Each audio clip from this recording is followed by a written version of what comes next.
Hello, I'm Roger Williams and welcome to the OSU Extension Show.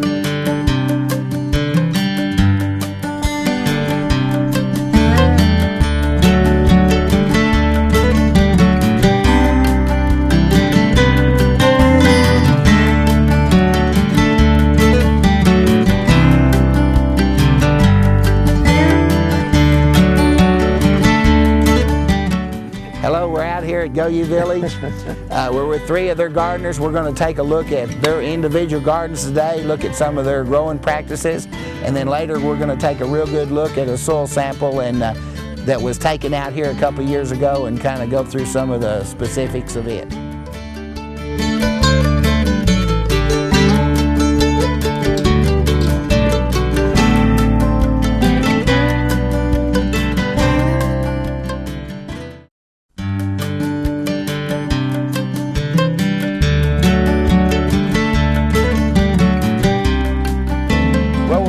We're here in the garden here at GoYe Village with Charles Anderson, and he's a second-year gardener out here and had a lot of good conditions to grow in last year. I guess with all the rain there were some drawbacks, but when you get the moisture, well, that's always good. And this year you had a good garden.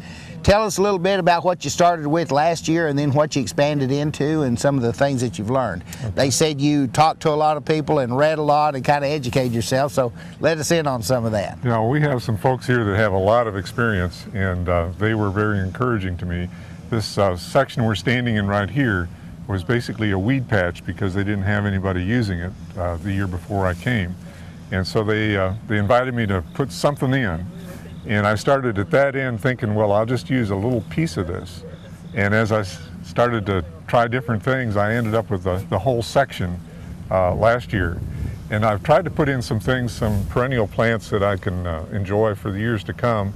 I've got an asparagus patch down at the far end, and they tell me that not to take anything out of it for the first 2 years. So this was the second season for the asparagus, and I had some that was left from somebody else over here. So I've got asparagus. I put that in last year. I put in some roses to beautify the area. Last year I planted a zinnia border all the way around it, and that helped with the bugs a little bit, but I think marigolds are better. So this year I put in marigolds all the way around the plot, and then around each one of my tomato plants I've planted marigolds. Yep. And I haven't had many problems with bugs. Well, the big reason that people plant the marigolds is for the spider mites. Have you noticed spider mites on the marigolds? No.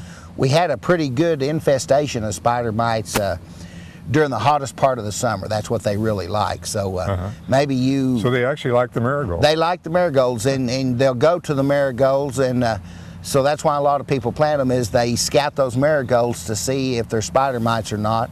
And of course, they're so small and they're on the bottom side of the leaves, they can sneak up on a lot of people. Yeah, they might have been there. And if they work on the marigolds, then people know that they need to kind of take a look at some of the other things. And a lot of the way to take care of that is just to wash them with an insecticidal soap. So as long as you catch them in time, there's not a tremendous population. You flush them good with water with insecticidal soap in it. It washes them down and hopefully makes them sick and they die. It's not an automatic kill, but to be on top of it is the biggest thing. Yeah. So you've got a little bit of some of them that look a little bit different here, so you may have had a small amount of it, but your tomatoes, I guess they grew off really good this year. They did. This was a good year for them, I guess, and I really didn't have much of the blight and things that happened to tomatoes, except for my cherry tomatoes. I got some free seeds over at the garden show in Tulsa, and those are not a good variety, I guess, because they split as soon as they start to get flushed. Well, and that's a thing that the viewers should keep in mind. With the internet these days and everything, the cost of seed is not that big a deal. You want to pick your variety, make sure that it's adapted to Oklahoma. Those, when they crack, that's a real, from the variability in moisture. Probably a lot of areas of the country aren't as variable in moisture as we are in Oklahoma. You know, we went from hot and dry or too wet to hot and dry to hot and wet raining, and now we're, you know, really pretty nice, but I can see how free seeds might not be adapted to Oklahoma. Yeah. And we, of course, with 23 tomato plants, we had a lot more than what we need for my wife and myself. So we've been passing them out to people here at the village and in the neighborhood. and we've learned to dehydrate them. And we started dehydrating them in a dehydrator that we have at home, and saving them like sun-dried tomatoes. We like that on pizza and other things. And then we've tried freezing some of the small ones, the Juliet tomatoes. We've frozen those whole. Yeah. I think they're a little harder to freeze probably than they are to dehydrate, but you'll live and learn. Back in May, when we were so wet for so long, what special things did you find during then? What problems did you encounter? Well, it was hard to get in the garden, but I've had the habit of putting grass clippings. I catch the grass clippings from the winter thatch in the spring, the first cutting, and I put those on the garden pretty heavy, and that lets me get out when it's real wet in the garden without getting all muddy.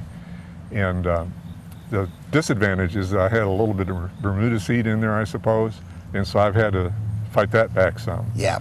But that's helped me to get in the garden. As far as things being too moist, I guess I don't know enough about the plants and what they like. Last year, I had a lot of pepper plants, and it was real wet then too, and they got kind of black or dark leaves and didn't bear much. They kept dropping their blossoms. And when it got a little drier, then they recovered and did well. This year, my peppers have done really well, and I did water them a couple times during that dry spell. Yeah, peppers like it hot, and last year, it was a little bit too wet and everything for them to really produce well. Yeah. Chances are, you said this was grown up in weeds, chances are some of that is Bermuda grass that was here before you ever got the garden. I think putting out those clippings is a really good idea, and you know, you may get a little bit out of it, but some of that may be some that was already here when this was grown up in weeds before.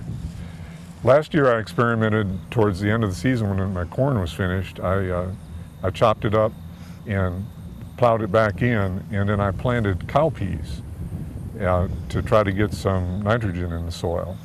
And I left them until the first freeze, and so I had a real mess on my hands. I was thinking I could till them right into the ground, but those vines were pretty strong and they just wound up like big rolls. But I've had some volunteer cowpeas this year, and didn't even plan on planting those. Yeah, a lot of people plant Austrian winter peas to build the soil, and they will completely deteriorate and just fall apart. The problem with it is that they're going to be growing early in the spring and through the spring till about June or July, and most people want to put their gardens in for then, so they have to work some kind of a rotation. But most of the peas, given enough time, they will kind of disintegrate. But like you say, when they're green and you're trying to till them in, it can be a mess. Yeah, I should have waited longer, I suppose. Yeah. Well, it looks like you're doing good here in this garden, taking up the old stuff and getting it ready to get it by for the winter. So maybe we'll check back with you next year and see how it works. Good. Glad to have you on the show. Thanks a lot.